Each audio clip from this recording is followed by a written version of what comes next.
வாழ்க வையகம், வாழ்க வையகம், வாழ்க வளமுடன். குரு வாழ்க, குருவே துணை. சிந்தனையை, உடல் நலத்தை சீர் அமைத்து உய்வித்த குருவே வாழ்க. வாழ்க வளமுடன், வாழ்க வளமுடன், வாழ்க வையகம். கனடா ஸ்கை யோகா அறக்கட்டளை சிறப்பாக நடத்தி வருகின்ற ஆன்மீக அன்பு உள்ளங்கள், குறிப்பாக பேராசிரியர் முனைவர் சிவசங்கரமையா அவர்கள் மற்றும் இந்த நிகழ்ச்சியில் தொடர்ந்து சிறப்பித்து வருகின்ற அன்பர்கள் அனைவருக்கும் அருட்தந்தை வேதாத்திரி மகர்ஷி அவர்கள் சார்பாக வாழ்க வளமுடன் என்ற வாழ்த்துக்களையும் எனது அன்பு கலந்த பணிவான வணக்கத்தையும் சமர்ப்பித்து குருவின் குரல் தொடர் சிந்தனையின் 46ஆம் பாகத்தில் அன்பும் கருணையும் பற்றிய 3வது வகுப்பில் மேலும் சில கருத்துக்களை நாம் இப்போது பகிர்ந்து கொள்ள இருக்கின்றோம். பேராசை, சினம், கடும்பற்று, முறையற்ற பால் கவர்ச்சி, உயர்வு தாழ் மனப்பான்மை, வஞ்சம் என்ற 6 தீய குணங்களும் அன்பை குலைப்பவை, வாழ்க்கையை கெடுப்பவை. இவற்றை நிறைமனம், பொறுமை, விட்டு கொடுத்தல் அல்லது ஈகை, கற்பு நெறி, சமநோக்கு, மன்னிப்பு என்ற நற்குணங்களாக மாற்றுகின்ற போது அன்பு பெருகும், மனம் நிறையும், வாழ்க்கை வளமாகும். இந்த வகையில் மாற்றம் பெற்றால் தனி மனிதனில் தொடங்குகின்ற அன்பும் அதன் பலன்களும் குடும்பத்தில் மறந்து சமுதாயத்தில் விரிவு பெறும். இதற்காகத்தான் மகர்ஷி அவர்கள் உலக சமாதானத்தை மையமாக கொண்டு மனவளக்கலை பயிற்சிகளை அளித்திருக்கின்றார். பிறர் நலம் நாடும் ஆர்வம் நட்பாக மலர்கிறது. அடிப்படையில் உடலுக்கும் உயிருக்கும் நட்பு, உயிருக்கும் மனதுக்கும் நட்பு, மனதுக்கும் உடலுக்கும் நட்பு. இப்படி தனி மனிதனிடையே ஏற்படுகின்ற ஒரு நட்பு ஆரோக்கியமான உடல், மகிழ்வான மனம், நிறைவான வாழ்க்கையை ஏற்படுத்தி தரும். இதே போல தனி மனிதனுக்கும் குடும்பத்திற்கும், குடும்பத்திற்கும் சமுதாயத்திற்கும், சமுதாயத்திற்கும் உலகுக்கும் என இந்த நட்பு வட்டம் விரிந்து விரிந்து முடிவில் ஜீவ பிரம்ம ஐக்கிய முக்தி என்ற நிலையிலே இறைவனோடு லயமாக வேண்டும். ஊற்று நீர் ஜீவன்கள் வளர்வதற்கும் வாழ்வதற்கும் துணையாகிறது. அதை போலவே அன்பு என்ற இறைத்தன்மை இன்ப ஊற்றாய் பெருகி அனைத்து உயிர்க்குள்ளும் பரவி எங்கும் நிறைந்த திருவருளாக அமையும். ஒரு புலி மானை அடித்து தனக்கு உணவாக்கிக் கொள்கிறது. புலிக்கு மான் குட்டி மேல் அன்பு இருக்குமா என்ற ஒரு கேள்வி உண்டு.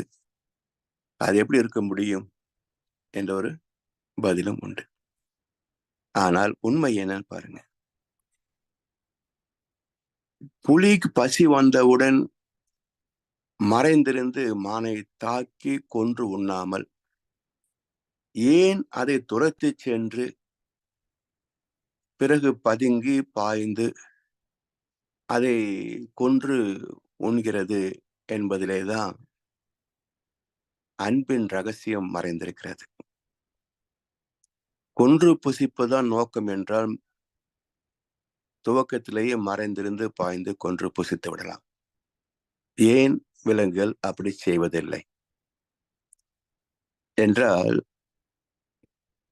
ஒரு உயிரை இந்த கருணை கொலை என்று சொல்கிறோமே, அது போன்ற ஒரு இயற்கை நிகழ்வுதான் 5 அறிவு வரைக்கும் உள்ள ஜீவன்களில் ஒன்று இன்னொன்றுக்கு உணவாகின்ற முறை. ஒரு மெஸ்மரைஸ்டு கில்லிங். அது எப்படி நிகழ்கிறது பாருங்க. இப்போ ஒரு மான் கூட்டம் மேய்ந்து கொண்டிருக்கின்ற இடத்திலே ஒரு புலி வரும். அந்த கூட்டத்திலே புகுகின்ற போது அவை சிதறி ஓடும். அதிலே ஒன்றை தேர்ந்தெடுத்து அதை துரத்தி கொண்டு போகும். அப்படி ஒரு அளவுக்கு தூரம் போக போக என்ன நிகழ்கிறது என்றால், புலியின் காந்த ஆற்றல் மான் மீது பாய்ந்து கொண்டே இருக்கும். அப்படி பாய்ந்து பாய்ந்து திணிவு பெறுகின்ற போது மானுக்கு ஒரு மயக்க நிலை ஏற்படும். அதை உணர்ந்த புலி பதுங்கிவிடும். அது பதுங்குகின்ற போதும் உடனே மான் தனக்கு ஆபத்து இல்லை என்பதும் உணர்கிறது. அது நின்று திரும்பி பார்க்கின்ற போது பதுங்கிய புலி ஒரே பாய்ச்சலில் அதன் குரவலையை பிடித்து கொன்றுவிடும். இப்ப அந்த குரல் வலையை பிடித்து கடிக்கின்ற போது உயிர் போயிடும். அதனுடைய உணர்வு இருக்காது, துன்பம் இருக்காது. அப்ப தான் சாகிறோம் என்பதை தெரியாமல் தான் ஒரு மான் சாகிறது. அது எப்படி உடம்பு துடிக்குது, கத்துது, இது எல்லாமே நம்முள் இருக்கின்ற பஞ்சபூத கூட்டளவா ஜீவன்களிலே விண் உயிராக, காற்று மூச்சாக, நெருப்பு அனலாக, நீர் ரத்தமாக, சதை மண் தத்துவமாக இருக்கிறது அல்லவா? அந்த பஞ்சபூத கூட்டு வெளிப்படுகின்ற போது அதனுடைய தாக்கத்தை அது ஏற்படுத்தும். இப்போ காற்று வருகின்ற போது சத்தம் கூடவே தானே வருது. காற்றுக்கு என்ன உணர்வா? இல்ல. அதே போல உடலில் இருந்து பஞ்சபூத கூட்டு வெளிப்படுகின்ற போது ஏற்படக்கூடிய ஒரு துடிதுடிப்பு, தவிப்பு எல்லாமே இருக்கும். ஆனால் அதை உணர்வதற்கு அங்கே மனம் என்ற ஆற்றல் இருக்க. எனவே இது ஒரு கருணை கொலை தானே.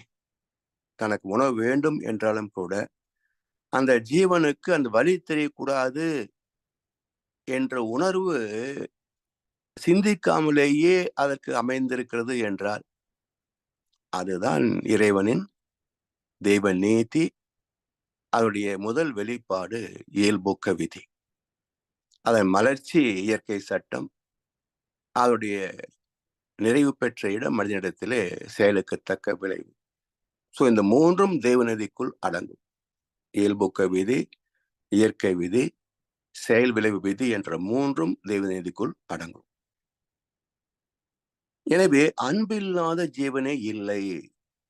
ஏனென்றால் இறைவனே எழுச்சி பெற்று அனைத்துமாக பரிணமித்ததனால் இறைவனின் அறிவும் அன்பும் கருணையும் எல்லா இடத்திலும் ஊடுருவி இருக்கும். அனைத்து உயிர்களோடும் இன்ப ஊற்றாய் நிறைந்த பராபரமே என்று மகர்ஷி ஒரு கவிதை சொல்றாங்க இல்லையா? அப்ப எல்லாவற்றுக்குள்ளும் அன்பும் கருணையும் அறிவும் ஊடுருவி நிற்கும். ஆனால் இந்த அன்பு தன் இனம், தன் குடும்பம், தன் சந்ததி என்று எல்லை கட்டுகின்ற போது அது தரம் குறைந்து பந்தம், பற்று, பாசம் என்ற எல்லைகளுக்கு உட்படுகிறது. சக மனிதனை மட்டும் அல்லாது விலங்குகளை கூட ஒருவரால் நேசிக்க முடியும் என்பதை கவிஞர் கண்ணதாசன் ஒரு பாடலை சொல்வார். பழகும் வகையில் பழகி பார்த்தால் பகைவன் கூட நண்பனே, பாசம் காட்டி ஆசை வைத்தால் மிருகம் கூட தெய்வமே. இதையே ஞானிகள் சொல்வார்கள். எல்லோரும் இன்புற்றிருக்க நினைப்பது அல்லாமல் வேறொன்றும் அறியேன் பராபரமே. எனவே தன் உடல், உயிர், ஆற்றல், அறிவு அனைத்தையும் சமுதாயத்திற்கு அர்ப்பணித்து இன்புற்றவர்கள் மகான்கள். சரி, இந்த அன்பு எவ்வளவு முக்கியத்துவம் வாய்ந்தது என்பதை வள்ளுவரின் கோணத்திலேயே நாம் பார்க்கலாம். ஒரு மனிதன் பெற வேண்டிய, சம்பாதிக்க வேண்டிய மா சம்பத்து, மிகப்பெரிய செல்வம் எது என்ற கேள்விக்கு வள்ளுவர் சொல்கின்ற விடை என்ன என்றால், 10 செல்வங்களை ஒரு மனிதன் ஈட்ட வேண்டும். 10 செல்வங்கள். அதுல வீட்டு, மனை, ரியல் எஸ்டேட் இல்ல. தங்கம், வாகனம் இல்ல. பேங்க் பேலன்ஸ், பணம், கரன்சி இல்ல. வேறு என்ன செல்வத்தை மனிதர்கள் ஈட்ட வேண்டும் என்றால், அறிவுடைமை, அன்புடைமை, அருள் உடைமை, அடக்கமுடைமை, ஆள்வினை உடைமை, ஊக்கமுடைமை, ஒழுக்கமுடைமை, பண்புடைமை, பொறையுடைமை, நான் உடைமை. உடைமை என்றால் ப்ராப்பர்ட்டி, செல்வம். அப்போ 10 செல்வங்கள் ஒரு மனித வாழ்வைக்கு நிறைவு தரக்கூடியவை. அதிலே ஒன்று அன்புடைமை. அறத்திற்கே அன்பு சார்பு என்ப அறியார், மரத்திற்கும் அஃதே துணை. அதாவது அன்பு என்பது நல்ல வாழ்க்கைக்கு மட்டும்தான் துணை என்று நினைக்கிறார்கள். ஆனால் அதுவே மரத்திற்கும் அஃதே துணை. அறத்திற்கு எதிராகிய மரம், தர்மத்திற்கு எதிராகிய அதர்மம். அதர்மத்திற்கு எப்படி அன்பு துணையாக முடியும் என்றால், கவிஞர் வாலி அழகான ஒரு வரியை சொல்வார். நாம் அடிக்கடி சொல்லக்கூடிய வரிகள் தான். உன்னை அழித்திட வந்த பகைவன் என்றாலும் அன்புக்கு பாதை விடு. அவன் நம்ம கொல்ல வந்திருக்கிறான். அந்த சமயத்தில் அவனிடத்தில் அன்பு காட்டினால் என்ன விளைவாகும் என்றால், அவனால் கொல்ல முடியாது. இரண்டாவது, அவன் நண்பனாக கூட மாறலாம்.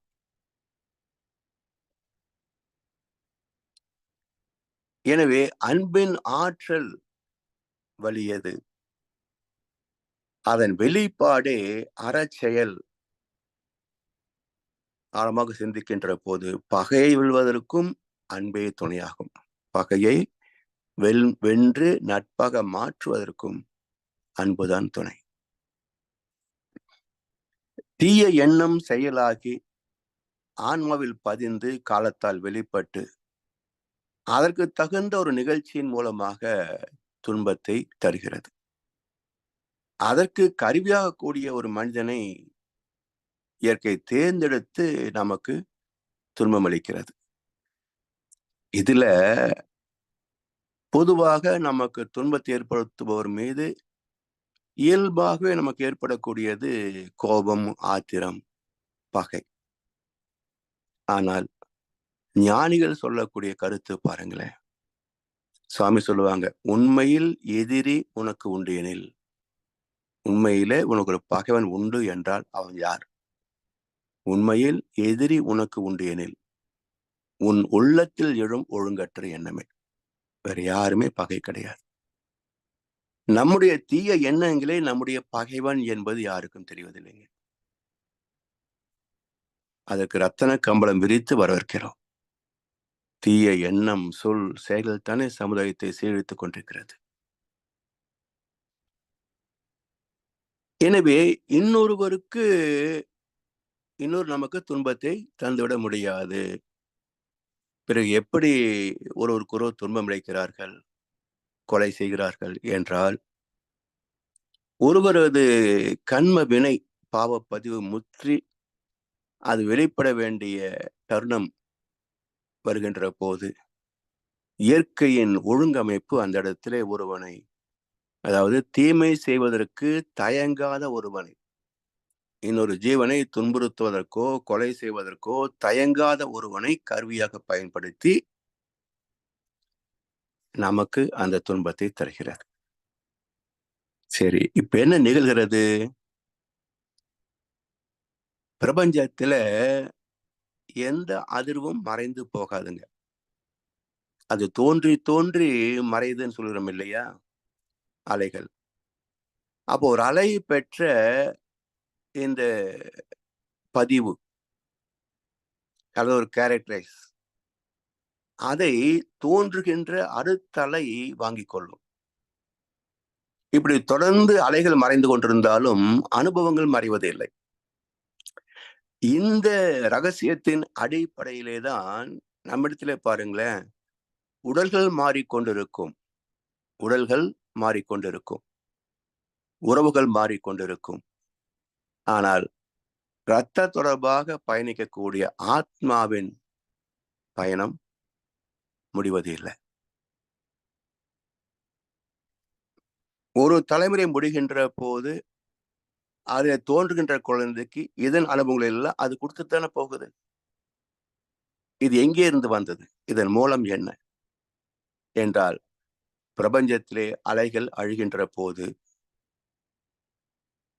அதற்கு பக்கத்தில் தோன்றுகின்ற அலைக்கு தன் அனுபவத்தை பரிமாறிவிட்டு மறைந்து போகும். இப்படியே தொடர்ந்து நிகழ்ந்து கொண்டிருக்கின்றதுனால தான் விஞ்ஞானம் என்ன சொல்கிறது? Characterization can never be erased, it can be transferred.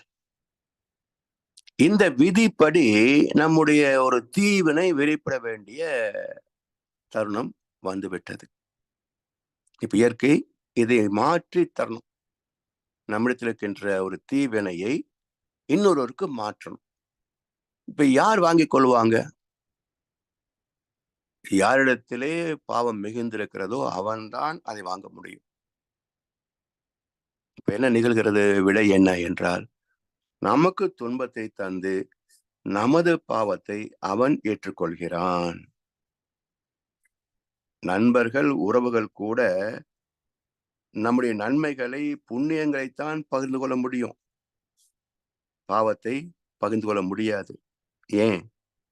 நமக்கு பாவத்தின் விளைவாக ஒரு துன்பம் வருகின்ற போது உதவி செய்பவர்கள் உறவும் நட்பும். ஆனா பாவத்தை வாங்கிக்க முடியாது. அதை துன்பத்தை தந்து வாங்கிக் கொள்கின்ற ஒருவன் தான் நாம் பகைவனாக நினைக்கின்ற ஒரு ஆத்ம நண்பன். யாருங்க? நமக்கு துன்பம் தருபவர்கள் பகைவர் அல்ல, ஆத்ம நண்பர்கள். எப்படி? எனது ஆத்மாவின் தீய பதிவுகளை அவன் சுமக்கப் போகிறான். அப்போ என்னுடைய பாவத்தில் பங்கு கொண்ட அவன் பகைவனா, அல்லது எனது உறவு நட்பை விட உயர்ந்த நண்பனா? அதனாலதான் இடுக்கண் வருங்கால் நகுக என்றார் வள்ளுவர். நம்முடைய சுமை ஒன்று குறைந்து விட்டது. சுமை குறைந்தால் சுகம் தானே. எனவே இதை நினைக்கின்ற போது, இந்த உண்மையை நாம் உணர்கின்ற போது, துன்பம் தருபவனை வாழ்த்துவதற்குத்தான் மனம் வரும். இந்த உண்மை தெரிகின்ற போதுதான் எதிரிகளையும் தெரிந்தோ தெரியாமலோ இன்னல் புரிவோர், எதிரிகளால் நினைப்போர் எவரிடம் இருப்பேன், அவர்களும் மனம் திருந்தி நல்வாழ்வு வாழ. மகிழ்ச்சி ஏன் இப்படி சொல்றாங்க? மனம் திரும்பினா பரவாயில்லன்னு சொன்னா, நல்ல வாழ்க்கை வாழணும்னு ஏன் வாழ்த்துறோம்? ஏனென்றால் அவனுடைய ஆத்ம நண்பன், மற்றவங்களுடைய நண்பர்கள். பகைவன் என்பது ஆத்ம நண்பன். அது மட்டும் அல்ல,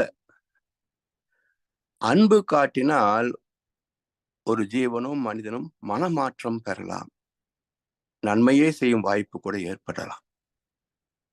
அடுத்த குறட்பாவிலே, என்பு இல் அதனை வெயில் போல காயுமே, அன்பு இல் அதனை அறம். என்பில் அதனை வெயில் போல காயுமே, அன்பில் அதனை அறம் என்று சொல்வார்கள். எலும்பின் வலிமையால் வேகமாக போகக்கூடிய கால்கள், கைகள் போன்ற உறுப்புகள் வந்தன. ஒரு கற்பனை பண்ணி பாருங்களேன், நம் உடம்புக்குள்ள எலும்பு இல்லை என்றால் எப்படி இருப்போம்? வெறும் சதை பிண்டமாக உருண்டையாக இருப்போம். அப்போ ஒரு வடிவத்தை தந்து அழகு தருவதே எலும்பின் அடிப்படை தானே. எனவே எலும்பின் வலிமையால் தான் நாம் நிமிர்ந்து நிற்கவும், பல காரியங்களை செய்யவும், தூய்க்கவும் முடிகிறது. புழுக்கள் சதையும் திரவமும் கொண்ட உடலால் வேகமாக ஊர்ந்து போக முடியாது. அது மெதுவாக ஊர்ந்து ஊர்ந்து போகின்ற போது வெயிலின் கடுமையினால் அது சுருண்டு உயிரை இழந்துவிடும். தன் உடலை நேசிக்கவில்லை என்றால் உடல் மீது அக்கறை இருக்காது. மனம் போன போக்கில் கண்டதெல்லாம் சாப்பிட்டுவான். வயிற்று வலியால் அவஸ்தைப்படுவான். உடலால் முடியாத செயல்களை கூட செய்ய வேண்டும் என்று முயற்சிப்பான். உடல் வலியால் சோர்வால் பாதிக்கப்படும். இப்படி தன் துன்பத்தையே பொருட்படுத்தாத ஒரு மனிதன் பிறர் நோவதை பற்றி எல்லளவும் சிந்திக்க மாட்டான். குடும்பம், சமூகம் என சார்ந்தோர்க்கும் துன்பத்தையும் மன வருத்தத்தையும் தருவான் என்பதுதான் இன்பில் அதனை வெயில் போல காயுமே அன்பில் அதனை அறம். ஒரு ஜீவனிடத்திலே குடும்பத்திலே அன்பு இல்லை என்றால் எப்படி வெயில் புழுவை துன்புறுத்த உயிரை இழக்க செய்கிறதோ அது போல துன்பத்தை தந்து கொண்டே இருக்கும். அடுத்த குறட்பாவிலே அன்பகத்து இல்லா உயிர் வாழ்க்கை வன்பார்க்கன் வற்றல் மரம் தளிர்த்தற்று. அன்பு அகத்து இல்லா உயிர் வாழ்க்கை. ஒவ்வொரு ஜீவனுக்குள்ளும் அகம் பிரம்மாஸ்மி என்று சொல்கின்றோமே ஆத்மா. அன்பு அகத்து இல்லா உயிர் வாழ்க்கை. அந்த ஆத்மாவிலே அன்பு இல்லை என்றால் வன்பார்க்கன் வற்றல் மரம் தளிர்த்தற்று. பட்ட மரத்திற்கு சமம். பட்டு போன மரம் எங்கேயாவது தளிர்க்குமா? சாத்தியமே இல்லை. அது போல ஆத்மாவிலே அன்பு இல்லை என்றால் அவனிடத்திலே மனிதம் இருப்பதற்கும் சாத்தியம் இல்லை. அது பட்டு போன மரம், அதுல ஜீவன் இல்லை. அது மீண்டும் துளிர்ப்பதும் சாத்தியமில்லை. இன்பத்தை முழுமையாக அனுபவிக்கக்கூடிய உடல் ஆற்றலும் செயலாற்றலும் அறிவாற்றலும் நிறைந்த இடம் மனிதன். இவனது ஆத்மா அன்பை உணரவில்லை என்றால் உடல் உறுப்புகளால் எந்த பயனும் இல்லை. காரணம், உறுப்புகள் மூளையின் கட்டுப்பாட்டில் உள்ளவை. மூளையோ மனதின் கட்டுப்பாட்டில் உள்ளது. மனமோ ஆத்மாவின் கட்டுப்பாட்டில் உள்ளது. ஆத்மாவோ பாவ புண்ணிய கர்மாக்களின் கட்டுப்பாட்டில் உள்ளது. எனவே கர்மாவில் அன்பு இல்லை என்றால் ஆத்மாவில் அன்பு இருக்காது. ஆத்மாவில் அன்பு இல்லை என்றால் மனதிலே அன்பு என்ற குணம் இருக்காது. மனதிலே அன்பு இல்லை என்றால் மூளையிலேயும் அன்பு வெளிப்படாது. மூளையிலே அன்பு இல்லை என்றால் புலன்களிலே அன்பு செயல்படாது. புலன்களிலே அன்பு செயல்படவில்லை என்றால் தனக்கும் பிறருக்கும் தற்காலத்திற்கும் பிற்காலத்திற்கும் உடலுக்கும் மனதுக்கும் நன்மை செய்யாது.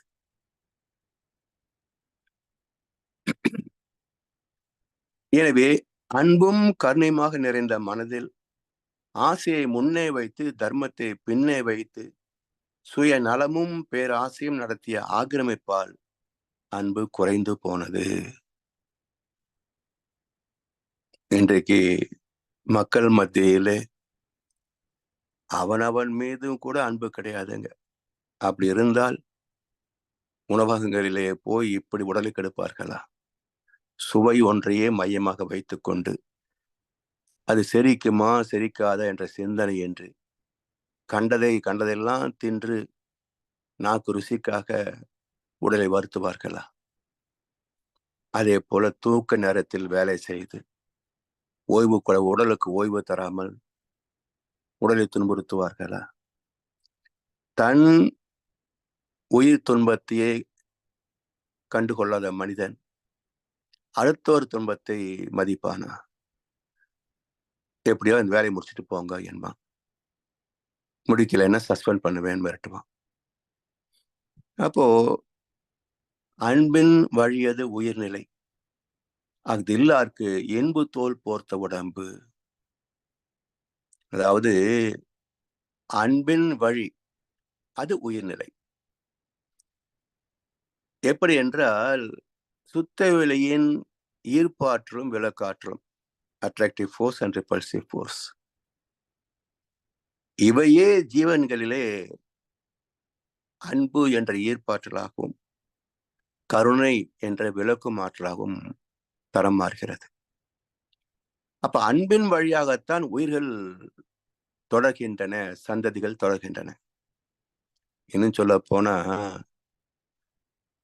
பகல் பொழுதுல என்னதான் சண்டை சச்சரவு போட்டுக்கிட்டாலும், இரவு படுக்கறையில ஏற்படக்கூடிய ஒரு அன்பின் வெளிப்பாடு தானே ஒரு சந்ததி, இல்லையா? எனவே அன்பின் வழி அது உயிர்நிலை. அதுதான் உயிரின பரிணாமம். அந்த அன்பு இல்லை என்றால் அதுக்கு என்ன பேருங்க? என்பு தோல் போர்த்த உடம்பு. பணத்திற்காக மட்டுமே சுகம் தருபவர்கள் அன்போடு அன்பு நடந்துக்குவாங்க, மறைவின் மகளிர். அது போல அன்பின் வழியது உயிர்நிலை அஃதிலார்க்கு என்பு தோல் போர்த்த உடம்பு. எனவே பிரபஞ்சம் தோன்றியதற்கும் உயிர்கள் பரிணமித்ததற்கும் மூலமானது இறைநிலையின் அன்பு என்ற ஒரு இயல்பு. அன்பின் வழியாகத்தான் உயிர்கள் மலர்கின்றன, தொடர்கின்றன. தனக்குள் உள்ள அன்பை உணரவில்லை என்றால் அது எலும்பு மேல் தோல் போர்த்திய ஜடம். இந்த ஜடம் வாழ தெரியாமலே வாழ்ந்து சாக விரும்பாமலேயே சாகின்ற அவலமாகத்தான் முடியுமே தவிர ஒரு நிறைவான வாழ்க்கை சாத்தியமில்லை. எனவே இதுதான் வாழ்க்கை, இதுதான் பயணம் என்பதை உணர்ந்து தெளிந்து இன்புற்று வாழ வேண்டும். மற்றவரும் வாழ வாழ்த்து வேண்டும் என்கிறார் மகர்ஷி அவர்கள். வையமெல்லாம் வாழட்டும், வாழ்க்கை நலம் காத்தினிதாய், வளரட்டும் மெய்யறிவு, வாழ்க்கை இன்பம் துய்த்தலிலே, உய்ய மெய்ப்பொருள் நாட்டம் உலகெங்கும் மக்களிடம், ஓங்குக மேலோங்குக நம் உள்ளங்கள் ஒன்றுபட என்று எல்லோரையும் கருணையோடு வாழ்த்துகின்றார்கள். எனவே இறை உணர்வும் அறநெறியும் இணைந்ததே ஆன்மீகம் என்று தொல்காப்பியத்தில் தொடங்கி வேதத்திரியம் வரைக்கும் நமக்கு போதிக்கப்படுகிறது. உடல் மன ரீதியான துன்பம் நீங்கி நலமும் நிறைவும் வளமும் பெற்று வாழ துணை நிற்பவை அன்பும் கருணையும் நன்றியும். சுத்தவெளியின் அன்பும் கருணையும் நம்மிடத்திலே இறை உணர்வாகவும் அறம் காக்கும் வாழ்க்கை நெறியாகவும் அமைந்ததை உணர வேண்டும். தெய்வத்தை உணர்ந்து தேவநீதியை மதித்து வாழ்ந்தால் உலக வாழ்க்கையே சொர்க்கலோகமாகும். உணர்ச்சிக்கு மூலமான அறிவை, உணர்ச்சிக்கு மூலமான உணர்வு, இதை அறிய முடியாத போல உருவத்திற்கு மூலமான இறைவனை புலன்களால் அறிய முடியாது. அதாவது உணர்வு எழுச்சி பெற்றால்தான் உணர்ச்சி, கடல் எழுச்சி பெற்றால்தான் அலை. அப்ப வேகம்தான் அலையாக மாறுகிறது. அப்ப உணர்வில் இருக்கின்ற வேகம் எழுச்சி பெறுகின்ற போது உணர்ச்சி, உணர்வு எழுச்சி பெற்றால் உணர்ச்சி. அப்போ உணர்ச்சியிலே இருக்கின்றவனுக்கு உணர்வை புரிந்து கொள்ள முடிகிறது இல்லை. அது போலவே உணர்ச்சி வயப்பட்டு வாழ்கின்ற மனிதனுக்கு உணர்வாகிய சாங்கியம் ஆகிய கான்சியஸ்னஸ் என்று சொல்லக்கூடிய அறிவாகிய தெய்வத்தை உணர முடியாது. கூர்ந்த உள் உணர்வால் மட்டுமே அவருடைய உணர்வு கிடைக்கும். அதுவரைக்கும் குழப்பமே தொடரும். இதை கவிஞர் ஆத்மநாதன் ஒரு பாடலை சொல்வார். நல்லவர் போல் வெளி வேஷங்கள் அணிந்து நடிப்பவர் நடுவில் இருப்பதில்லை. நான் நயத்தோடு நல்லறம் காத்து நடப்பவர் நடுவில் இருக்கின்றார். சத்தியத்தின் எல்லையிலே உயர் சமரச நெறிகளிலே அன்பின் சக்தியிலே நேச பக்தியிலே உண்மை சமத்துவம் காட்டும் சன் மார்க்கத்திலே ஆண்டவன் ஒருவன் இருக்கின்றான். கடவுள் எங்க இருக்கிறார் அப்படின்றதுக்கு இது அருமையான ஒரு பாடல். நல்லவர் போல் வெளி வேஷங்கள் அணிந்து நடிப்போர் நடுவில் இருப்பதில்லை. நான் நயத்தோடு நல் அறம் காத்து நடப்போர் நடுவில் இருக்கின்றார். சத்தியத்தின் எல்லையிலே உயர் சமரச நெறிகளிலே அன்பின் சக்தியிலே நேச பக்தியிலே உண்மை சமத்துவம் காட்டும் சன்மார்க்கத்திலே ஆண்டவன் ஒருவன் இருக்கின்றான். வளர்ந்த நாடுகளில் கூட இறை உணர்வு கேள்விக்குறியாகத்தான் தொடர்கிறது. மனதால் அல்லாது வேறு எந்த வகையிலேயும் தெய்வத்தை உணர முடியாது. The other end of your mind is God என்கிறார் மகர்ஷி அவர்கள். மனதுக்கு மூலம் தெய்வம். தியானத்தின் மூலம் மன வேகத்தை படிப்படியாக குறைத்து தீட்டா டெல்டா அலைவகத்திற்கு வருகின்ற போது தெய்வத்தை அறியலாம். எளிதில் அடைய முடியாத இந்த அலைச்சூழலை உணர பிரம்ம பிரயத்தனம் செய்தாலும் பல கோடியில் ஒருவருக்கே இது சாத்தியம் என்பது கீதையின் வாக்கும் ஞானிகளின் வாக்கும் நமது அனுபவங்களும். எனவே இந்த அன்பும் கருணையும் பற்றி மகிழ்ச்சி ஒரு கவிதை சொல்கிறார். அன்பும் கருணையுமாய் அகன்ற நிலையில் உள்ளாய், என் மனதை ஈர்த்து இணைத்து கொண்டாய் உன் உள்ளே, கண்ம வினைகளெல்லாம் கழிந்தன உணர்கின்றேன், உன்னை அறிந்து உய்ய உலகோர்க்கு தொண்டு செய்வேன்.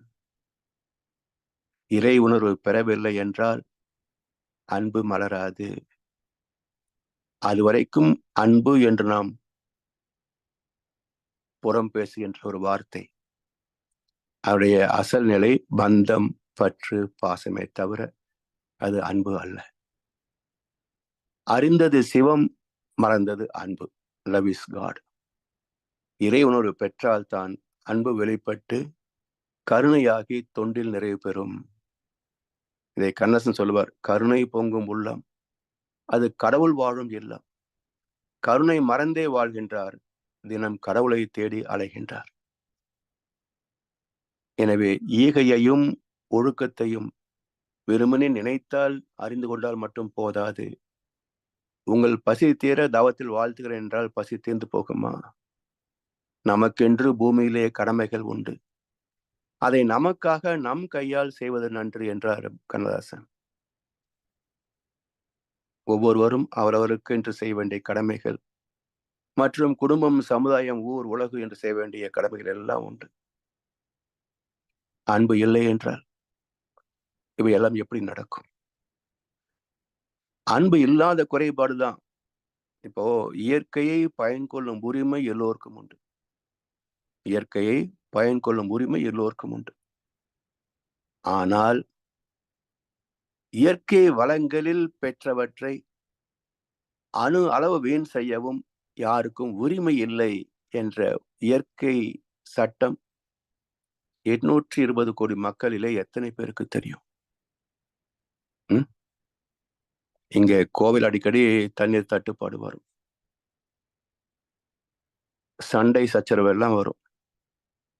ஆனா அந்த பிரச்சனை தீர்ந்து விநியோகம் சீராகின்ற போது திருக்குழாயிலே தண்ணீர் போனாலும் நடந்து போகின்ற மக்களுக்கு அதை மூட வேண்டும் என்ற உணர்வே தோணாதுங்க.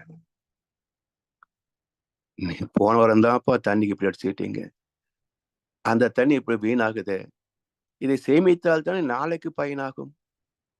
எறும்புக்கு உள்ள அறிவு கூட உனக்கு இல்லையே, உனக்கு எதுக்கு 6 அறிவு? எறும்புக்கு 3 அறிவு. அது மழை வரும் முன்னே உணவை சேமித்து வைத்துக் கொள்கிறது. அந்த அறிவு கூட இல்லை என்றால் என்ன 6 அறிவு பெற்ற மனுஷன்? வெட்கப்படு, எறும்பை பார்த்து வெட்கப்படு.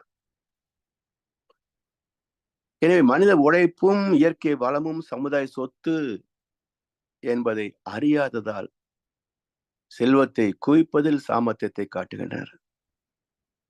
சுய தொழில் செய்யறாங்க, நல்ல லாபம் வருது, 10 பேரை வேலைக்கு வச்சுக்கிறாங்க, இன்னும் லாபம் கூடுதலா வருது. எப்படி வந்தது? 10 பேர் உழைப்பில் உனக்கு ஒரு பங்கு இருப்பதனால் தானே உன்னுடைய லாபம் கூடுச்சு. எனவே உழைத்தவர்களுக்கு குறைவான ஊதியத்தை தந்துவிட்டு லாபத்தின் சதவீதத்தை கூட்டிக் கொண்டால் இதுக்கு என்ன பேருங்க? தொழிலதிபரா இல்ல மகா திருடரா? யோசிக்கணும் மக்கள். அன்பும் கருணையுமே பண்பாடாகிவிட்டால் உள்ளம் மகிழும், சமுதாயம் செழிக்கும். நிலத்தை பக்குவப்படுத்தினால் உழவுக்கு பயனாகும், மனதை பக்குவப்படுத்தினால் வாழ்வுக்கு உலகுக்கு பயனாகும். இந்த மனதை எப்படி திருத்தவில்லை என்றால் பயனாகாது என்பதை பற்றி ஒரு அருமையான பழைய பாடல் நீங்க கேட்டிருப்பீங்களான்னு தெரியாது. ஆலங்குடி சோமு எழுதிய ஒரு பாடல். மலை சாய்ந்து போனால் சிலையாகலாம், மலை சாய்ந்து போனால் சிலையாகலாம், மரம் சாய்ந்து போனால் விறகாகலாம், மலர் சாய்ந்து போனால் சரமாகலாம், மனம் சாய்ந்து போனால் என்ன செய்யலாம்? இயற்கையிலே மலை சாய்ந்தால் சிலையாகும், மரம் சாய்ந்தால் விறகாகும், மலர் சாய்ந்தால் சரமாகும். மனித மனம் சாய்ந்து போனால் தற்கொலை செய்து கொள்ளுவான். மனம் சாய்ந்து போனால் என்ன செய்யலாம்? மனவளக்கலையை கற்றுக்கொள்ளலாம். எனவே பக்குவப்பட்ட மனமே அனைத்து நலன்களையும் நிறைவாக பெறும். இறை உணர்வு பெறும் போது நற்பண்பு இயல்பாகும். உண்மை என்பது அன்பாகும். பெரும் பணிவு என்பது பண்பாகும். உண்மை என்பது என்ன? உள் அடங்கிய மெய்ப்பொருள். அனைத்திலும் அடக்கமாக தெய்வமே அன்பாய் உள்ளதை அனுபவத்தில் உணர்ந்த மனம் பெறும் பக்குவம் பணிவு. கண்ணிலே அன்பிருந்தால் கல்லிலே தெய்வம் வரும்.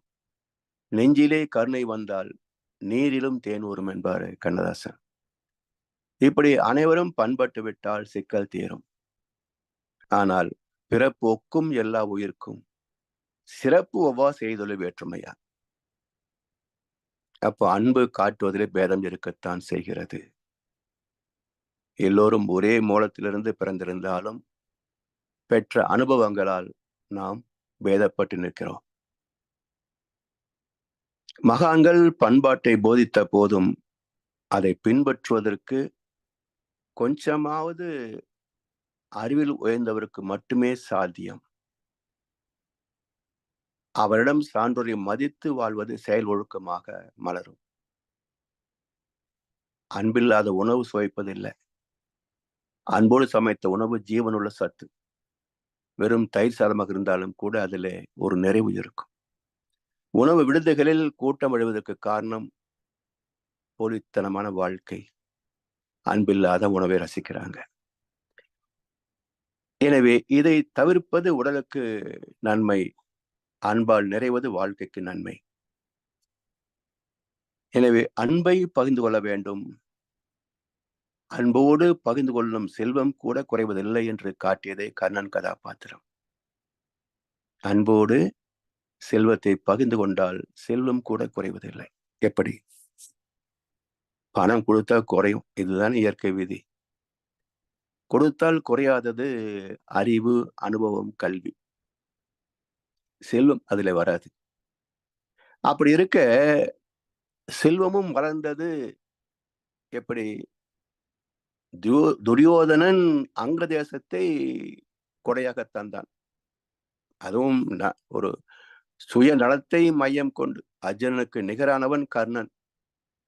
அவனை தன் பக்கத்தில் சேர்த்து கொண்டால் அர்ஜுனனை வென்று விடலாம் என்ற சுயநலத்தின் அடிப்படையில் தான் தானம் தந்தான்.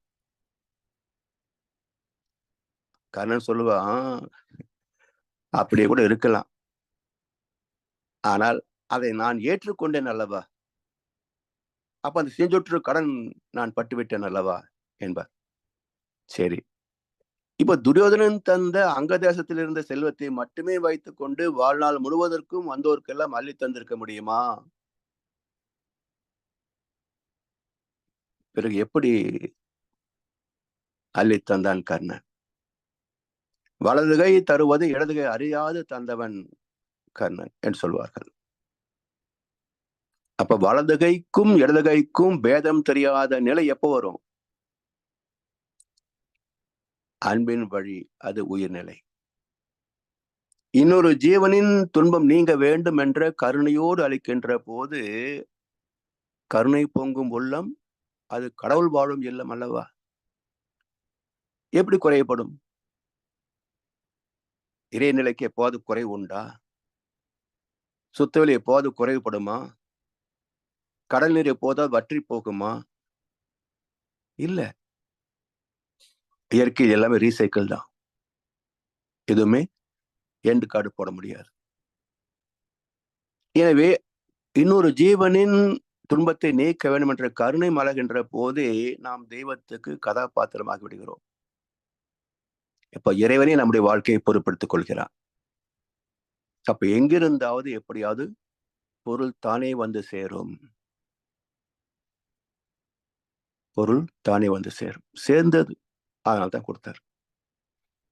சரி, இது நடந்ததா நடக்காது தெரியாது. மகாபாரத காலம். இப்ப நம்ம காலத்துக்கு வருவோம். மகிழ்ச்சி அவர்கள் ஆழியாறிலே அறிவு திருக்கோவில் கட்டுவதற்கான ஒரு முயற்சி எடுத்தார். கோடிக்கணக்குல பணத்தை வச்சுக்கிட்டா கடைக்கால் போட்டாரு. ஆலியார்ல தங்கி அறிவுத்திருக்குறளுக்கான அந்த சுண்ணாம்புல ஸ்கெட்ச் போடுவாங்க இல்லையா?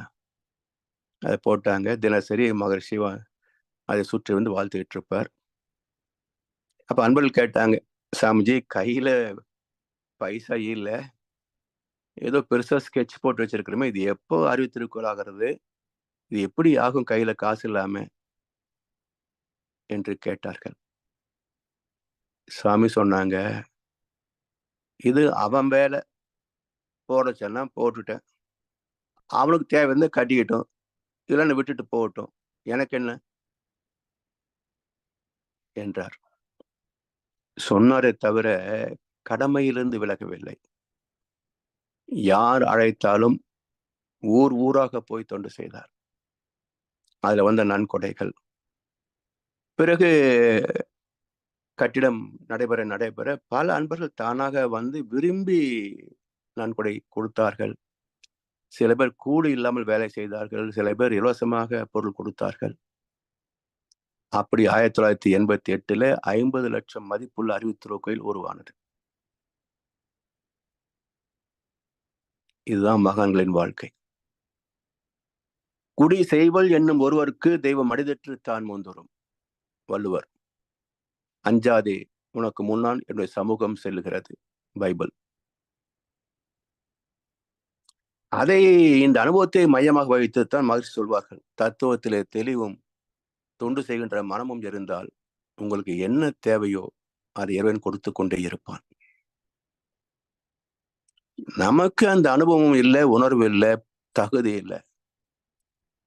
இப்ப மகன் சொல்றாங்க அப்படின்றதுனால நாம கொடுத்தோம் என்றால் பிச்சைக்காரன் ஆகி போயிடும். அள்ளி தந்தா சாமி கொடுப்பான்னு நினைச்சு நீங்க அள்ளி கொடுத்தீங்க வச்சுங்க, பிச்சை எடுக்க வேண்டியதுதான். அதாவது கருணை பொங்கினால் செல்வமும் குறையாது. அந்த கருணை நம்மிடத்திலே பொங்குவதற்கு எல்லையற்ற அன்பு வேண்டும். ஒரு ஜீவனின் துன்பத்தை தன் துன்பம் போல பாவித்து துடிக்கின்ற கருணை வேண்டும். அதற்கு இறை உணர்விலே நிலைத்த தன்மை வேண்டும். அந்த சான்றாண்மை, அந்த ஆன்றாண்மை தான் விதியை மாற்றுமே தவிர, மற்றபடி சாஸ்திரத்துல சொல்கிறது, மகான்கள் சொல்றாங்க கொடுத்தா வளரும் என்று. அப்படி கொடுத்தா வராது. இந்த நேரத்துல இன்னொரு சிந்தனை வருதுங்க. மகர்ஷியுடைய காலத்துல நடந்த ஒரு நிகழ்ச்சி நானும் இருந்தேன் அப்போ. இந்த கொடுத்தால் வளரும் சொல்றாங்களே, அதுக்கு ஒரு உதாரணம். ஒரு நாள் ஒரு ஒரு 20, 25 பேரை சொல்லியிருப்போம். எல்லாரும் மகர்ஷி இடத்துல குருவகத்துல போய் உட்கார்ந்து மகர்ஷி ஏதோ தத்துவத்தை பேசிக்கிட்டு இருந்தாங்க. முடிந்து வெளியே வருகின்ற சமயத்திலே ஒரு அன்பர் ஒரு கவர்ல பணம் வைத்திருந்தார். அந்த கவரை தந்து சாமிஜி இன்றைக்கு என்னுடைய பிறந்த நாள் வா அப்படின்னு சொல்லி கொடுத்தாங்க. அப்படியே சாமிஜி அந்த கவரை பெற்றுக்கொண்டு அவரை வாழ்க வளமுடன் வாழ்த்தினாங்க. இதை பார்த்த உடனே மற்றவங்க எல்லாம் பர்ஸை திறந்து பணம் எடுத்து அவர் முதல்லயே மகரிஷி கொடுக்கணும்னு தயாரா கவர்ல போட்டு கொண்டு வந்தாரு. இவங்களுக்கு உடனே எங்கிருந்து கவர் கிடைக்கும்? உடனே பணமாக எடுத்து ஆளுக்கு ஆளுக்கு கொடுத்தாங்க. அப்போ சாமிஜி கேட்டாரு, நீங்க கஷ்டப்பட்டு சம்பாதிச்ச பணத்தை எதுக்கு என்கிட்ட கொடுக்குறீங்கன்னாரு. ஒரு அம்மா சும்மா இருந்திருக்கலாம். அவங்க என்ன சொன்னாங்க, சாமிஜி உங்களுக்கு கொடுத்தா எங்களுக்கு வளரும் சாமிஜின்னாங்க. அப்போ வளர்றதுனால கொடுக்குறீங்க என்றார் மகரிஷி. என்ன ஒரு சூழல் பாருங்களேன். அதாவது அதை சொல்லி காட்டுகின்ற போது அவருடைய மனசு எந்த அளவில் வருத்தப்பட்டிருக்குன்னு யார் நினைக்கவே இல்லை. அதாவது கருணையோடு கொடுப்பது குரு காணிக்கை.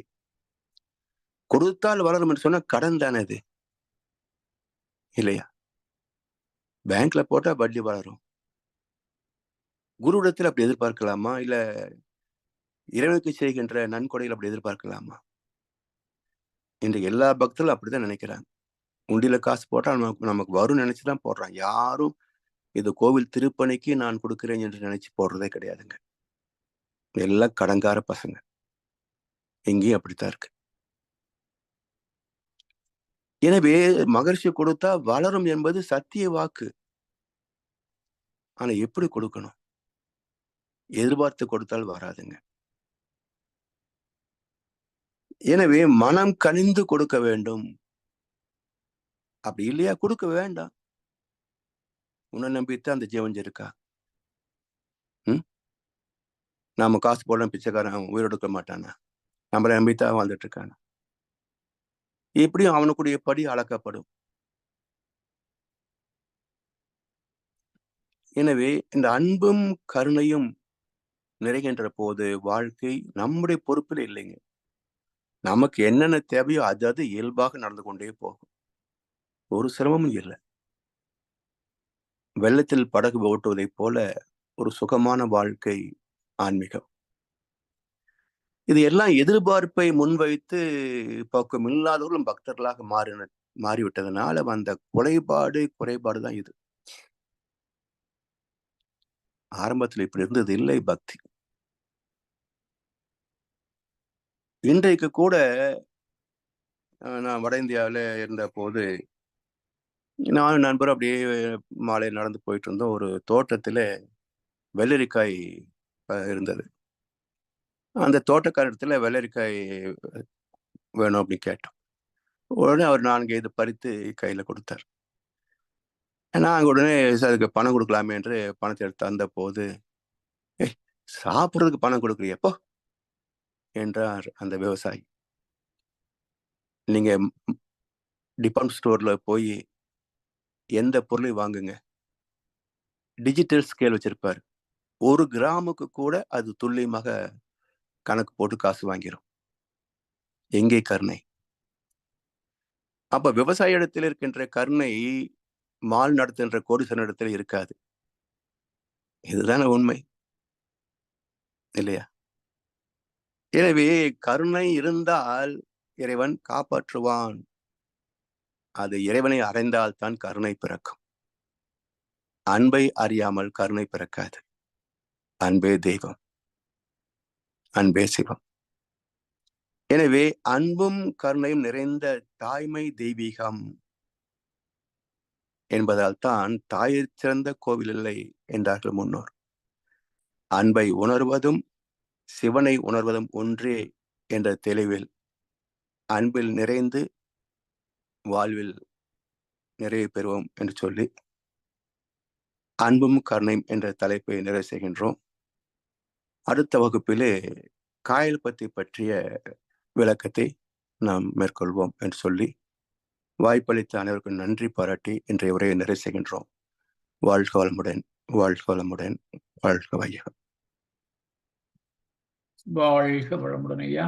மிக்க நன்றிகள். வாழ்க வளமுடன் ஐயா. வாழ்க வளமுடன்.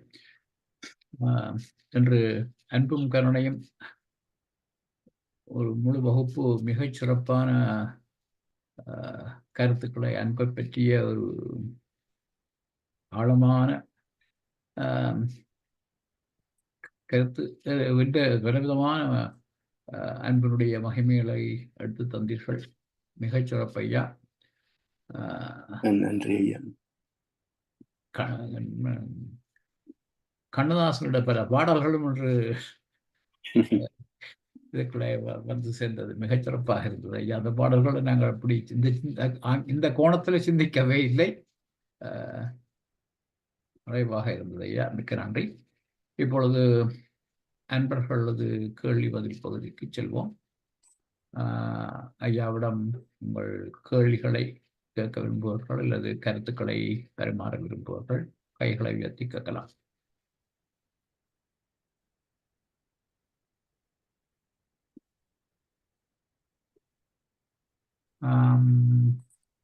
ஐயா, வாழ்க வளமுடன்.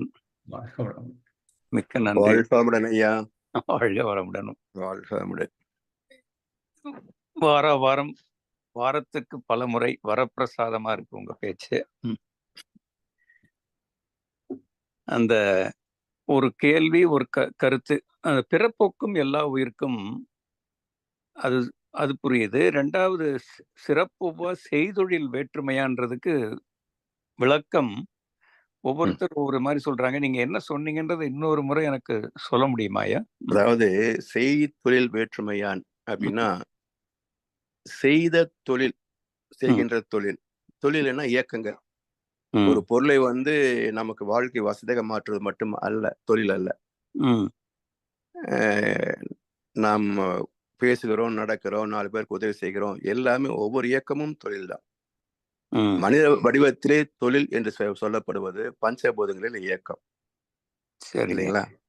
அப்ப அந்தந்த இயக்கத்துக்கு தகுந்த மாற்றம், ஜீவன்களிலே அந்தந்த அனுபவத்துக்கு தகுந்த மாற்றம், இப்படி அனுபவங்களால், பதிவுகளால் நாம் பேதப்பட்டு நிற்கிறோம்.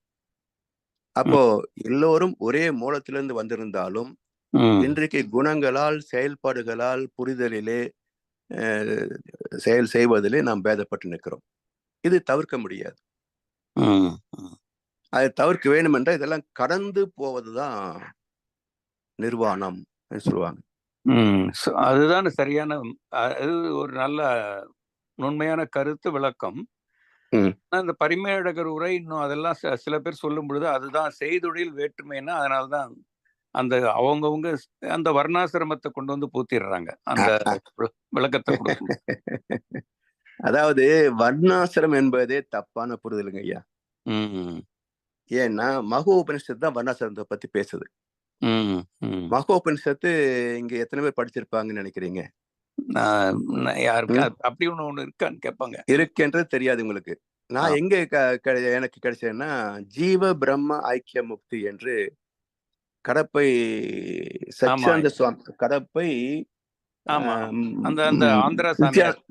சச்சியானந்த சுவாமிகள் நினைக்கிறேன். ஆமா ஆமா ஆமா. அந்த புத்தகத்துல ஒரிஜினல் புக்குங்க ஐயா, பெருசா இருக்கும். ஆமாய்யா, இந்த புக்கு நான் வாங்கி பல்லாவரத்துல சென்னையில வச்சிருக்கேன். அந்த புக்ல பாருங்க. ஆமா, சொல்லுங்க ஐயா. அந்த புக்ல பாத்தீங்கன்னா மகோபனிஷத் அப்படின்னு ஒரு குறிப்பு இருக்கு. அந்த மகோபனிஷத்து என்ன சொல்லுது? வர்ணாசிர தர்மத்தை சொல்லுது. இப்போ வர்ணங்கள் 2 வகையில பார்க்கணும். ஒன்னு தொழில் ரீதியாக, இன்னொன்று ஆத்ம ரீதியாக. இப்ப தொழில் ரீதியாக பாக்குறப்போ அதை வச்சுதான் இவங்க பிரிக்கிறாங்க. பேசுறது எல்லாமே தொழில் வச்சுதான் பிரிக்கிறாங்க. இப்ப சூத்திரன் அதுல கூட பாருங்களேன், சூத்திரன் என்றால் தீண்டத்தகவன் அர்த்தம் கிடையாதுங்க. உழைக்கால்களை சூத்திரம் என்ற ஃபார்முலா. ஆமா. அப்போ கணக்குல ஒரு ஃபார்முலா தெரிஞ்சவன் ஈஸியா கணக்கு போட்டுருவான். ஆமா ஆமா ஆமா. அதே போல ஒரு தொழில் செய்வது என்றால் அதுல நுட்பம் இருக்கு. ஆமா. விவசாயத்துல நுட்பம் இருக்கு, தச்சுவல் நுட்பம் இருக்கு, கம்ப்யூட்டர் நுட்பம் இருக்கு, எல்லாத்தையும் நுட்பம் இருக்கும். ஆமா. அப்ப அந்த தொழில் உள்ள நுட்பத்தை கற்றுக்கொண்டவன், சூத்திரத்தை கற்றுக்கொண்டவன் சூத்திரதாரி. சூத்திரன் டெக்னாலஜி. அதுதான் டெக்னாலஜி. அடுத்தது இந்த உற்பத்தி செய்கின்ற பொருள் ஒரு இடத்துல நெல் அதிகமா இருக்கும், துபாயில வந்து பெட்ரோல் அதிகமா இருக்கும். கரெக்ட். அப்ப நிறைவு வேண்டும், இங்க இருந்து அங்க கொடுக்கணும், அங்க இருந்து இங்க வாங்கணும். அப்ப வைசியம், உற்பத்தியான பொருளை எல்லோருக்கும் பகிர்ந்து விநியோகிக்கின்ற தொழில் வந்து வைசியன், வியாபாரம். இது மனித உடைமைக்கும் மனிதனுக்கும் பாதுகாப்பு தருவதற்கு தன்னையே அர்ப்பணித்தவன், அவன் சத்திரியன்.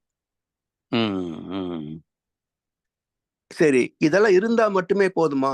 மக்களிடத்துல ஒழுக்கம் இருக்காது. அப்போ இறை தர்மத்தை போதித்து மக்களை சான்றோனாக மாற்றக்கூடிய அந்த அறநெறியை போதிப்பவர்கள் பிராமணர்கள். கரெக்ட். அதான் மகரிஷி அழகா சொல்லுவாங்க, பிரம்மத்தை உணர்ந்தவர்கள் பிராமணர்கள்.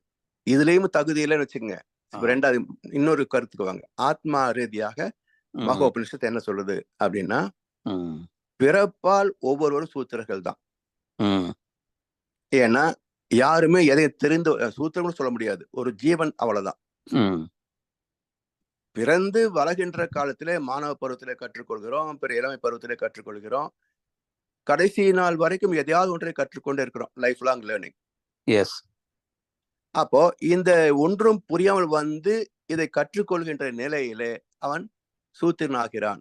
அதாவது எதுவுமே புரியாம வெந்தயத்தின்னு விதி முடிஞ்சா போறது வாழ்பவர்கள் சூத்திரர்கள். அதுல இருந்து வாழ்க்கையில் சந்திக்கின்ற இன்பத் துன்பங்களுக்கு காரணம் என்ன என்று ஆராய்ந்து அதுக்குரிய காரணத்தை தருகின்ற போது நாம் செய்த நன்மைகள் நமக்கு நன்மையா வருது, நாம் செய்த பாவங்கள் நமக்கு துன்பமா வருது என்று வரவு செலவு கணக்கு பார்ப்பவன் வைசியன்.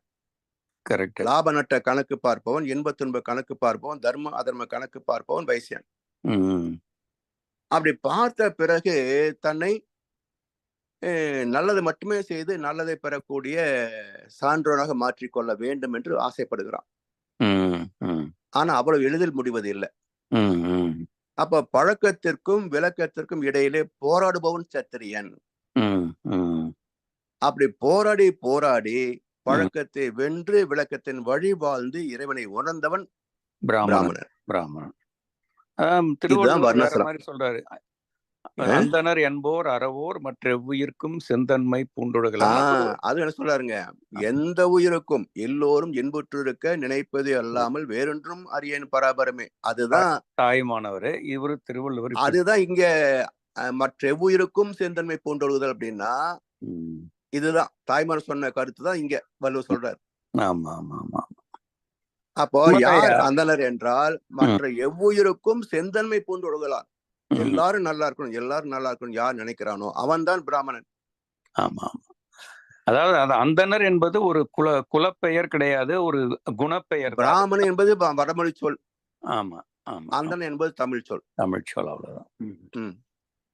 சிறப்பையா. அதாவது இந்த குறளை ஆனா உண்மையிலே இந்த இவன் ஒரு வாட்ச்மேனா இருக்கலாம் அல்லது செக்யூரிட்டி கார்டுன்னா பெஸ்ட் செக்யூரிட்டி. அவனோட தொழிலில் சிறந்து தான் செய்கின்ற தொழில் சிறந்து விளங்குபவன் அப்படின்றத கருத்துலதான் வள்ளுவர் அதை சிறப்பு ஒவ்வொரு செய்தொழில் வேற்றுமையான். செய்தொழில்ல எந்த அளவுக்கு வேற்றுமை இருக்கோ ஒருத்தருக்கு ஒருத்தர் அந்த திறமையிலையும் நுட்பத்திலையும் வேறுபடுறாங்க அப்படின்னு. வேற அவங்க அது வேற மாதிரி போய் அது என்னென்னமோ இன்டர்பிரேஷன் பண்ணாங்க. அதாவது செய்தொழில் என்றால் செய்த தொழில், செய்கின்ற தொழில், செய்ய போகின்ற தொழில். ஆமா ஆமா, அது காலம் கடந்த வினையச்சம் வந்துருது இல்லையா? ஆமா ஆமா, வினைத்தொகை. அப்போ ஏற்கனவே செய்தது இங்க பதிவா இருக்கு இல்லையா? ஆமா ஆமா ஆமா. அப்ப பதிவுகளால் பேதப்படுகிறோம். ஆமா ஆமா, ரொம்ப சிறப்பையா. அது அந்த கண்ணதாசன் வரியும் ரொம்ப அது அது அது அதுக்கவே ஒரு மகாகவி தான். இந்த ஒரே ஒரு லைன், கண்ணிலே அன்பிருந்தால் கல்லிலே தெய்வம் வரும். அவன் கல்லுன்னு நினைச்சுக்கிட்டே இருக்கான், அந்த கண்ணுல அன்பு இருந்தாதான் அந்த கல்லிலே தெய்வம் வரும்னு. அது ஒரு மகா வாக்கியம். தெய்வத்தை பார்க்க முடியும். ஆமா ஆமா. அதே மாதிரி உடைமைகள், அது நல்லா அழகா சொன்னீங்க. 10 அந்த அறத்துப்பால்ல ஒரு 5 உடைமைகள், பொருட்பால்ல ஒரு 5 உடைமைகள், மொத்தம் 10 உடைமைகள்.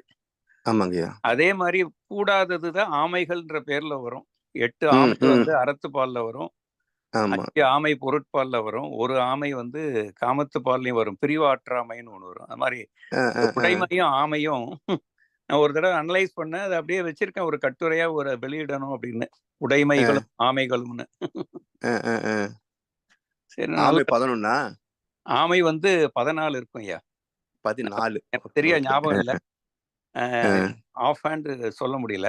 8 அறத்துப்பால்ல இருக்கும், 5 பொருட்பால்ல இருக்கும், 1 பிரிவாற்றாமை இதுல இருக்கும். ரொம்ப சிறப்பு. உடைமைன்றதுக்கு எல்லாரும் அந்த நோக்கத்துல பார்க்கவே மாட்டாங்க. எது 10 உடைமைகள் வள்ளுவர் சொல்லியிருக்காரு, அது 10ன்னா 10 × 10 100 குறள் சொல்லியிருக்காரு. ஆமா, ரொம்ப சிறப்பையா. என்னைக்கும் அது நாளும் கேட்கும் போதெல்லாம் ரொம்ப இனிமையா இருக்கு. எல்லா கருத்துக்களும் வாழ்க வளமுடன். நன்றி. வாழ்க வளமுடன்.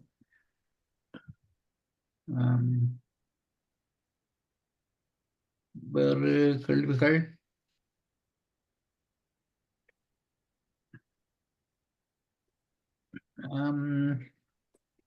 நானும் ஒரு கேள்வி கேட்கிறேன் ஐயா. சொல்லுங்க ஐயா. ஆழமான கேள்வி அல்ல, ஒரு கியூரியாசிட்டி என்று கூட குறிப்பிடலாம். சொல்லுங்க. இறைநிலையிலிருந்து இந்த பரிணாமமாக எல்லாம் வந்தபோது அன்பு எங்கும் நிறைந்திருக்கும். அது எப்பொழுது அந்த அன்பு குறைய வழிக்கிட்டது, அது அந்த மனிதனாக வந்து எல்லை கட்டிய பின்புதான் அன்பு குறைய வழிக்கிட்டதா, அல்ல அதுக்கு முன்பு அது மனிதத்திலே மட்டும்தான் அன்பு குறைப்படுது. மட்டும்தான். நீங்க சமீபத்துல பாத்தீங்கன்னா ஒரு ஒரு பறவை தான் உண்ணுகின்ற அந்த உணவில அது அழகால கொத்தி தண்ணியில போடுறது, மீன்கள் வந்து சாப்பிட்டுட்டு இருக்கு. அப்படி ஒரு வீடியோ நான் பார்த்தேன். அது போல ஜீவன்களில் அன்பு இருக்கிறது என்பது 5 வரைக்கும் நாம் பார்க்கிறோம்.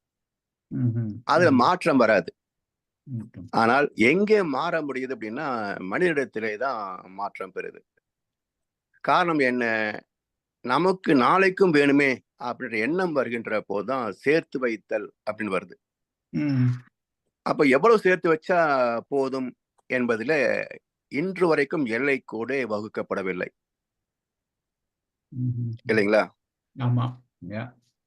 அப்போ என்ன ஆகுது? இந்த சேர்ப்பதிலே ஆசை வந்து விட்டால் அப்ப எப்படியெல்லாம் சேர்க்க முடியும் யோசிப்பான். அப்ப உயர்ந்த பதவி, விரிவான வியாபாரம், லஞ்சம், ஊழல், அதிகார துஷ்பிரயோகம், ஏமாற்று, திருட்டு, கொள்ளை, எல்லா வகையிலும் செல்வத்தை சேர்ப்பான். அப்ப இதெல்லாம் செல்வம் சேருவது என்றாலே பாவம் சேருதுன்னு தான் அர்த்தம்.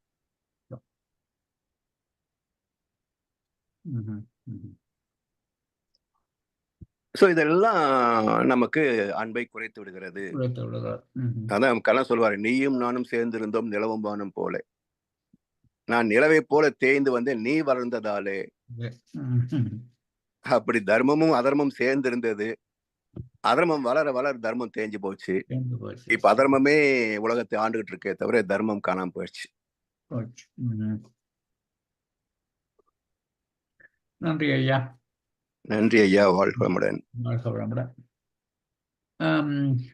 போன வகுப்புல இன்றைக்கும் குறிப்பிட்டிருக்கிற ஐயா, இந்த ஈர்ப்பு ஆற்றல், தள்ளாற்றல், அதுல அந்த தள்ளும் ஆற்றல் எவ்வாறு கருணையாக மலர்ந்தது என்றதை ஒரு காத்திருப்பு. அதாவது ஐயா, இப்போ பக்கெட்ல தண்ணி பிடிக்கிறோம், நிறைகின்ற வரைக்கும் உள்நோக்கி போய்கிட்டே இருக்கு. நிறைந்த பிறகு வெளியே வருது. இப்ப வெளியே வருகின்ற போது அது விலகுதல் அப்படின்றோம். நம்ம சில நாம் வந்து கெட்டது வேண்டாம் என்ற விலக்குதல் அப்படிங்கிறோம், இல்லைங்களா? அப்போ உள்ளது விலகுதல் தான். மனிதனாக வந்து கெட்டது துன்பம் தருவது என்கின்ற போது அதை செய்யக்கூடாது என்று விளக்குகிறோம். சோ விளக்குதல் என்பது மனிதனுக்கு மட்டுமே தவிர இயற்கையில விளக்குதல் கிடையாது. விளக்குதல். அப்ப விலகுவது கருணையாக அடுத்த ஜீவனுக்கு பயன்படுது. ஏன்னா அந்த விளக்கு சக்தி மேல வந்ததுதான் காந்தமாக மாறுது, இல்லைங்களா? அந்த காந்தம் தான் உங்களுக்கு வந்து உணர்வாக வெளிப்படுது. அதனால அந்த விலகுதல் அப்படின்னு சரியா பயன்படுத்தி கொண்டோம்னு சொன்னா கன்ஃபியூஸ் இருக்காது. நாம ஈர்ப்பு சக்தி, விளக்கம் சக்தின்னு சொல்றோம். எதுக்கு விளக்கணும்? அது யாரும் விளக்குவது இல்லை, அது விலகுது. விலகுது. ஏன்னா மையம் போயாச்சுன்னா அங்க நிக்க முடியாது. அப்ப திரும்பி வருது. பக்கெட் நிறைஞ்சா உள்ள போக முடியாது, திரும்பி வெளியே வழியுது. அது போலதான். நன்றி ஐயா. நன்றி ஐயா. வாழ்க வளமுடன். வாழ்க வளமுடன். நாங்கள் இன்றைய வகுப்பை இத்துடன் நுழைவு செய்வோம். இதுவரை நேரமும் குறிப்பின் குரல் வகுப்பு 45 மிகச் சிறப்பாக நமக்கு நடாத்தி தந்து நமது கேள்விகளுக்கெல்லாம் 46 வகுப்பு 46 நமது கேள்விகளுக்கெல்லாம் தெளிவான விளக்கங்களையும் தந்த முதுநிலை பேராசிரியர் பழனிசாமி ஐயாவுக்கு நாம் நமது நன்றிகளை தெரிவிப்பதோடு ஐயாவுக்கு வாழ்த்து தெரிவிப்போம். பேராசிரியர் பழனிசாமி ஐயா அவரது உடல் நலம், மனவளம், பொருளாதார வளம் அவர்தம் அன்பு குடும்பம் வாழ்க வளமுடன். அவரது வேதாத்திரிய தொண்டு வாழ்க வளமுடன்.